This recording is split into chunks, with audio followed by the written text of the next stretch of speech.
వేడుకలో ప్రధాని మోదీ మాట్లాడుతున్నారు. ఇప్పుడు లైవ్ చూద్దాం. भारत की प्रतिष्ठा को बढ़ाएं, भारत का योगदान विश्व के सामने लेकर जाएं, ये भी हम सभी का सामूहिक दायित्व है. भारत की मदर ऑफ डेमोक्रेसी के तौर पर जो पहचान है, हमें उसे और सशक्त करना है. साथियों, हमारे संविधान की एक और विशेषता है, जो आज के युवा भारत में और भी प्रासंगिक हो गई है. हमारे संविधान निर्माताओं ने हमें एक ऐसा संविधान दिया है जो ओपन है, फ्यूचरिस्टिक है और अपने आधुनिक विजन के लिए जाना जाता है. इसलिए स्वाभाविक तौर पर हमारे संविधान की स्पिरिट यूथ सेंट्रिक है. आज स्पोर्ट्स हो या स्टार्टअप्स, इंफॉर्मेशन टेक्नोलॉजी हो या डिजिटल पेमेंट्स, भारत के विकास के हर आयाम में युवा शक्ति अपना परचम लहरा रही है. हमारे संविधान और संस्थाओं के भविष्य की जिम्मेदारी भी हमारे इन युवाओं के कंधों पर ही है.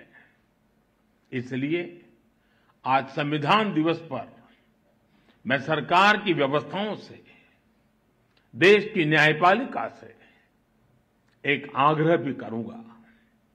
आज के युवाओं में संविधान को लेकर समझ और बढ़े, इसके लिए ये जरूरी है वो संवैधानिक विषयों पर डिबेट्स और डिस्कशंस का हिस्सा बने. जब हमारा संविधान बना तब देश के सामने क्या परिस्थितियां थी, संविधान सभा की बहसों में उस समय क्या हुआ था. हमारे युवाओं को इन सब विषयों की जानकारी होनी चाहिए. इससे उनकी संविधान को लेकर दिलचस्पी और बढ़ेगी. इससे युवाओं में इक्वालिटी और एम्पावरमेंट जैसे विषयों को समझने का विजन पैदा होगा. उदाहरण के तौर पर हमारी संविधान सभा में 15 महिला सदस्य थी और उनमें एक दक्षयानी बेलियाउधन वो महिला थी जो एक प्रकार से वंचित समाज से निकल करके वहां तक पहुंची थी. उन्होंने दलितों, मजदूरों से जुड़े कई विषयों पर महत्वपूर्ण इंटरवेंशंस किए. दुर्गाबाई देशमुख, हंसा मेहता, राजकुमारी अमृत कौर, ऐसे ही और कई महिला सदस्यों ने भी महिलाओं से जुड़े विषयों पर अहम योगदान दिया था. इनके योगदान की चर्चा कम ही हो पाती है.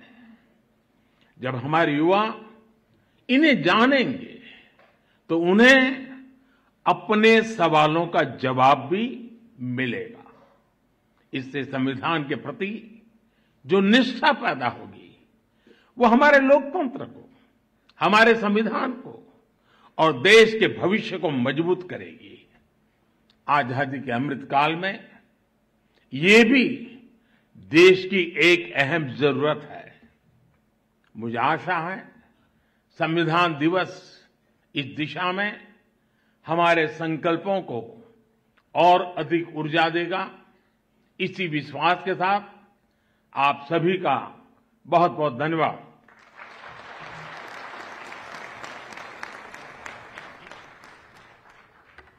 धन्यवाद माननीय प्रधानमंत्री जी. May I now request the Honorable Shri Justice S. Abdul Nazir, Judge, Supreme Court of India, to propose a vote of thanks.